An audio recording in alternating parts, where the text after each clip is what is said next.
Hi എല്ലാവർക്കും നമസ്കാരം. പുതിയൊരു വീഡിയോയിലേക്ക് വീണ്ടും സ്വാഗതം. ഇന്നത്തെ റെസിപ്പി നമ്മുടെ പപ്സിൻ്റെ ടേസ്റ്റോടൊക്കെ കൂടിയിട്ട് വരുന്ന നല്ലൊരു അടിപൊളി സ്നാക്സിൻ്റെ റെസിപ്പിയാണ്.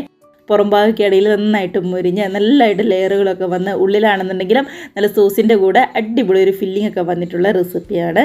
ട്രൈ ചെയ്ത് നോക്കുക. നല്ല സൂപ്പർ ടേസ്റ്റാണേ. നല്ല ചൂടോടുകൂടി ഇതേപോലെ നന്നായിട്ട് മുരിഞ്ഞ് സോസിൻ്റെ കൂടെയോ അല്ലാന്നുണ്ടെങ്കിൽ നല്ല ചൂട് ചായയുടെ ഒക്കെ കൂടെ എല്ലാവരും നല്ല ഹാപ്പി ആയിട്ട് കഴിക്കുക. കമൻസ് ഒക്കെ ആണെന്നുണ്ടെങ്കിലും മറക്കാതെ അറിയിക്കണേ. നമുക്ക് കണ്ടു നോക്കിയാലോ.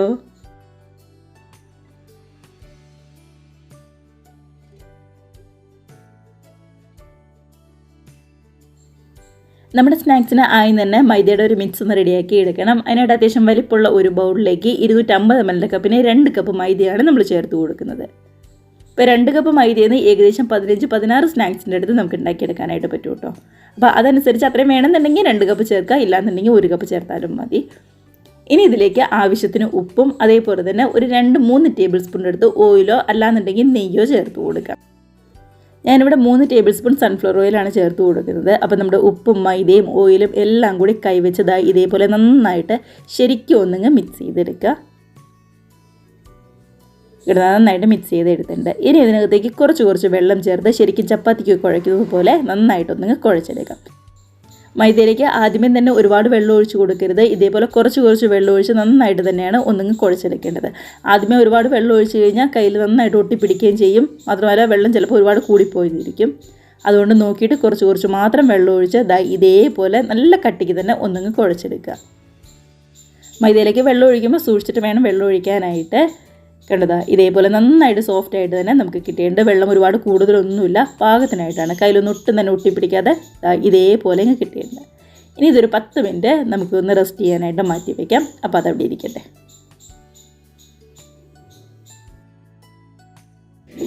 നമ്മുടെ മൈദയുടെ മിക്സ് റെസ്റ്റ് ചെയ്യാൻ വെക്കുന്ന സമയത്ത് നമുക്ക് ഉള്ളിൽ വെക്കാനായിട്ട് ഫില്ലിംഗ് ഒന്ന് റെഡിയാക്കി എടുക്കണം. അതിനായിട്ട് ചൂടായ പാനിലേക്ക് ഒരു 2 ടേബിൾ സ്പൂൺ ഓയിലാണ് ചേർത്ത് കൊടുക്കുന്നത്. ഇനിയിപ്പോൾ ചൂടായ ഓയിലിലേക്ക് അത്യാവശ്യം വലിപ്പമുള്ള ഒരു സവാള ഇതേപോലെ തീരെ കനം കുറച്ചിട്ട് പൊടിയായിട്ട് കട്ട് ചെയ്താണ് അതും കൂടി ചേർത്ത് കൊടുക്കാം.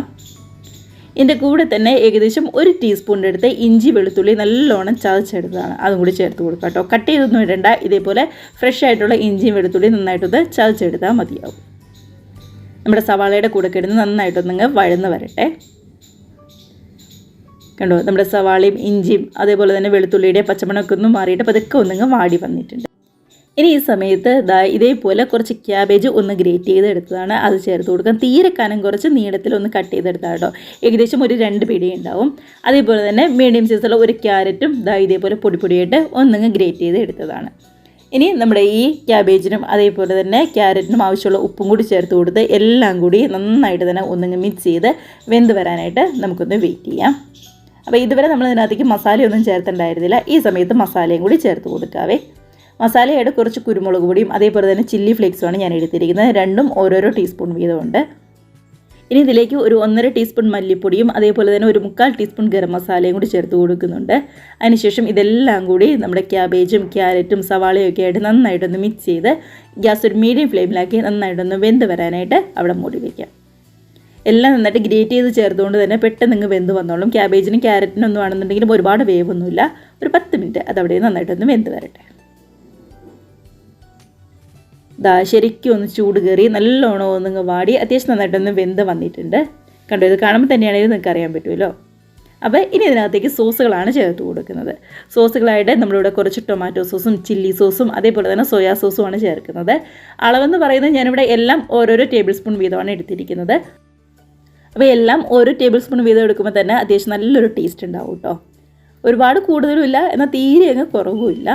അപ്പോൾ നമ്മുടെ സോസും കൂടി ചേർത്ത് കൊടുത്ത് എല്ലാം കൂടി നമ്മുടെ ക്യാബേജിൻ്റെയും ക്യാരറ്റിൻ്റെയും മിക്സുമായിട്ട് നന്നായിട്ടൊന്ന് യോജിപ്പിച്ച് കഴിഞ്ഞ് നമ്മുടെ മിക്സിങ്ങിൻ്റെ പരിപാടി ഇവിടെ കഴിഞ്ഞു. ഇനി ടേസ്റ്റിന് വേണ്ടിയിട്ട് ഏറ്റവും ലാസ്റ്റ് കുറച്ച് മല്ലിയിലയും കൂടി നമുക്കങ്ങ് ചേർത്ത് കൊടുക്കാം. അപ്പോൾ ഇത്രയേ ഉള്ളൂ നമ്മുടെ ഫില്ലിങ്ങിൻ്റെ പരിപാടി എന്ന് പറയുന്നത്. ഈ ഫില്ലിങ്ങിന് പകരം നമുക്ക് ഇഷ്ടമുള്ള ഏത് ഫില്ലിങ് വേണമെങ്കിലും ഉപയോഗിക്കാം കേട്ടോ. നമ്മുടെ ഉരുളക്കിഴങ്ങിൻ്റെ ഒരു മസാല ഉണ്ടാക്കിയിട്ട് അത് വേണമെങ്കിൽ ഉപയോഗിക്കാം. അല്ലാന്നുണ്ടെങ്കിൽ ചിക്കനോ ബീഫോ ഒക്കെ ആണെന്നുണ്ടെങ്കിലും നന്നായിട്ടൊന്ന് വേവിച്ച് നമ്മുടെ സാധാരണ മസാലയൊക്കെ റെഡിയാക്കില്ലേ, സവാളയൊക്കെ ഒന്ന് വഴറ്റിയിട്ട് അതേപോലെ വേണമെന്നുണ്ടെങ്കിൽ അതേപോലെയും ചെയ്തെടുക്കാം.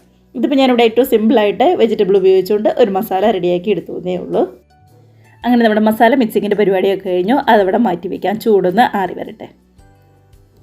ദാ ഒരു 10 മിനിറ്റ് ഒക്കെ കഴിഞ്ഞപ്പോൾ നമ്മുടെ മാവ് ഒന്നും കൂടി ഒന്ന് സെറ്റായി വന്നിട്ടുണ്ട്. കണ്ടോ, കുറച്ചും കൂടി ഒന്ന് സോഫ്റ്റായി വന്നിട്ടുണ്ട്. ഇനിയിപ്പോൾ ഇതിനകത്തേക്ക് വേറെ എക്സ്ട്രാ വെള്ളമോ അതേപോലെ തന്നെ മൈദയോ ഒന്നും ചേർത്ത് കൊടുക്കണ്ട.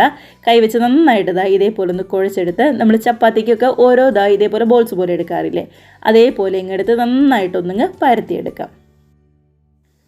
നമ്മളിത് അപ്പോൾ ഇതേപോലെ എടുത്ത് പരത്തുന്നതിന് ബേസ് ചെയ്തിട്ടായിരിക്കും നമ്മുടെ നന്നായിട്ട് ലെയറുകളൊക്കെ ശരിക്കും ഇങ്ങ് വരുന്നത് കേട്ടോ. അതുകൊണ്ട് നന്നായിട്ട് തന്നെ പരത്തിയെടുക്കാനായിട്ട് ശ്രദ്ധിക്കുക. ദാ ഓരോന്നെടുത്ത് ഇതേപോലെ തീരക്കാനം കുറച്ച് ചപ്പാത്തിക്ക് പരത്തുന്ന പോലെ ഇങ്ങ് പരത്തിയെടുക്കാം. വേണമെന്നുണ്ടെങ്കിൽ ഒട്ടും തന്നെ പരന്ന് വരുന്നില്ല എന്നുണ്ടെങ്കിൽ കുറച്ച് മൈദ അതിൻ്റെ മേളിലേക്കിടെ ഒന്നിങ്ങ് വിതറി കൊടുക്കാവേ. കണ്ടോ, ഇതേപോലെ ഇങ്ങ് പരത്തിയെടുത്തിട്ടുണ്ട്. ഇനി ഇതിൻ്റെ മേളിലേക്ക് കുറച്ച് ഓയിൽ എല്ലാ ഭാഗത്തേക്കും ഒന്നിങ്ങ് സ്പ്രെഡ് ചെയ്ത് കൊടുക്കാം. ദാ ഇതേപോലെ ബ്രഷ് വെച്ച് എല്ലാ ഭാഗത്തേക്കും ഒന്നിങ്ങ് ആക്കി കൊടുക്കുന്നുണ്ട്. അതിൻ്റെ മേളിലേക്ക് കുറച്ച് മൈദ ദാ ഇതേപോലെ അരിപ്പയിലെടുത്ത് ദാ ഇതേപോലെ എല്ലാ ഭാഗത്തേക്കും ഒന്നങ്ങ് ആക്കി കൊടുക്കുക. നമ്മൾ സാധാരണ പപ്സിനൊക്കെ ചെയ്യുന്ന ആ ഒരു രീതിയിൽ നിന്ന് കുറച്ചൊരു വ്യത്യാസമാണ്. അതിനുശേഷം എല്ലാ ഭാഗത്തേക്കും കൈവച്ച് ഒന്നാക്കിയതിന് ശേഷം ഇതേപോലെ രണ്ടായിട്ട് മടക്കുക. വീണ്ടും ഇതിൻ്റെ മുകളിലേക്ക് കുറച്ച് ഓയിലും അതേപോലെ തന്നെ മൈദയും ഒന്നങ്ങ് സ്പ്രെഡ് ചെയ്ത് കൊടുക്കുക.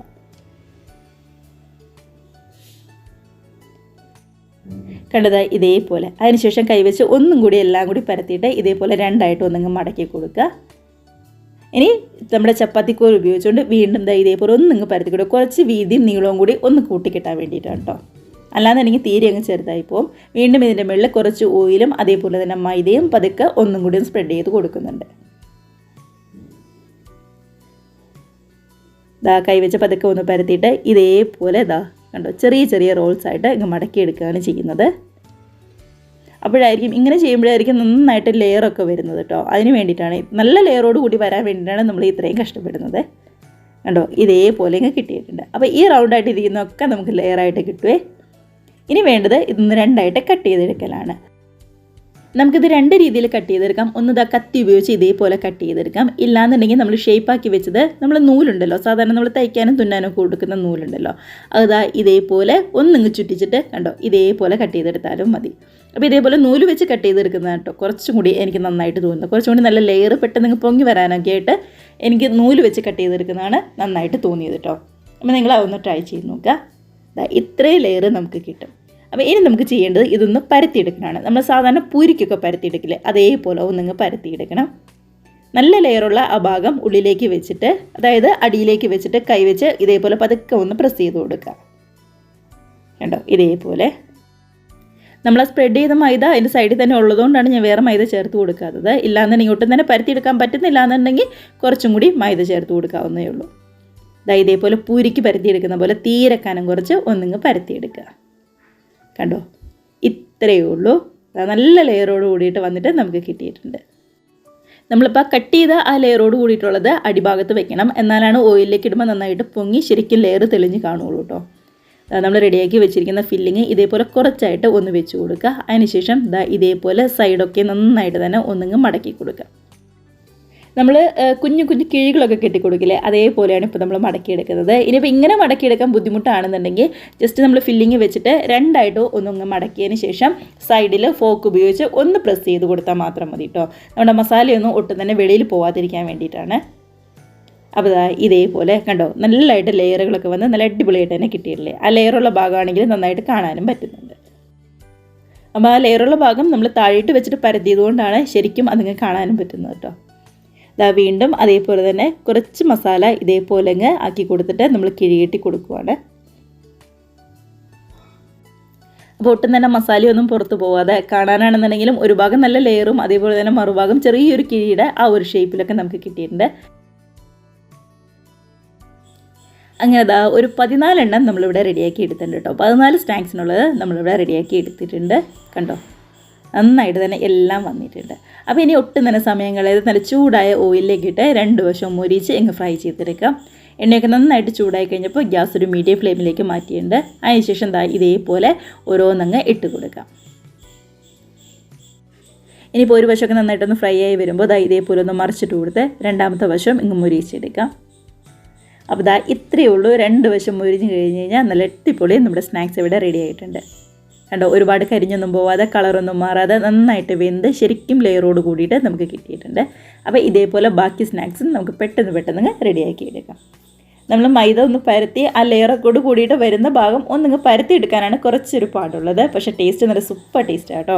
ഉള്ളിൽ വെക്കുന്ന ഫില്ലിങ് നമുക്ക് ഇഷ്ടമുള്ള ഏത് വേണമെങ്കിലും നമുക്ക് തിരഞ്ഞെടുക്കാവുന്നതേ ഉള്ളൂ. അപ്പോൾ ഞാൻ മേളിൽ കുറച്ച് കറിവേപ്പിലയും കൂടി പതുക്കെ ഒന്ന് ഫ്രൈ ചെയ്ത് കാണാനും ഭംഗിക്ക് വേണ്ടി വെച്ചിട്ടുണ്ട്. കണ്ടതാ ഇതേപോലെ നന്നായിട്ട് തന്നെ വന്നിട്ടുണ്ട്. കണ്ടതാ ഇതേപോലെ നമുക്ക് തൊട്ട് നോക്കുമ്പോൾ തന്നെ അറിയാൻ പറ്റും നന്നായിട്ട് ആ ലെയറുകളൊക്കെ ശരിക്കും ഇതേപോലെ ഇങ്ങ് വരുന്നത്. അപ്പോൾ ഇത്രയേ ഉള്ളൂ. എല്ലാവരും ട്രൈ ചെയ്ത് നോക്കുക. ആ പരത്തിയെടുക്കുമ്പോൾ ഒന്ന് ശ്രദ്ധിച്ചാൽ മാത്രം മതി കേട്ടോ. വീഡിയോക്ക് ഇഷ്ടമായെങ്കിൽ ഒന്ന് ലൈക്ക് അടിച്ച് മറ്റുള്ളവരിലേക്ക് കൂടി നമ്മുടെ റെസിപ്പി ഷെയറും കൂടി ചെയ്യാനായിട്ട് മറക്കല്ലേ. അതേപോലെ തന്നെ ആദ്യമായിട്ട് നമ്മുടെ ചാനൽ ആരെങ്കിലും കാണുന്നവരുണ്ടെങ്കിൽ വീഡിയോ റെസിപ്പി നിങ്ങൾക്ക് ഇഷ്ടമായിട്ടുണ്ടെങ്കിൽ പ്ലീസ് നമ്മുടെ ചാനലും കൂടി സബ്സ്ക്രൈബ് ചെയ്ത് സപ്പോർട്ട് ചെയ്യുക കേട്ടോ. അപ്പോൾ എല്ലാവരും നല്ല ചൂടോടുകൂടി ഹാപ്പി ആയിട്ടിരുന്ന് നമ്മുടെ സ്നാക്സൊക്കെ കഴിക്കാം. നമുക്ക് പുതിയ പുതിയ വീഡിയോസൊക്കെ ആയിട്ട് വീണ്ടും കാണാം. അതുവരെ എല്ലാവർക്കും ബൈ.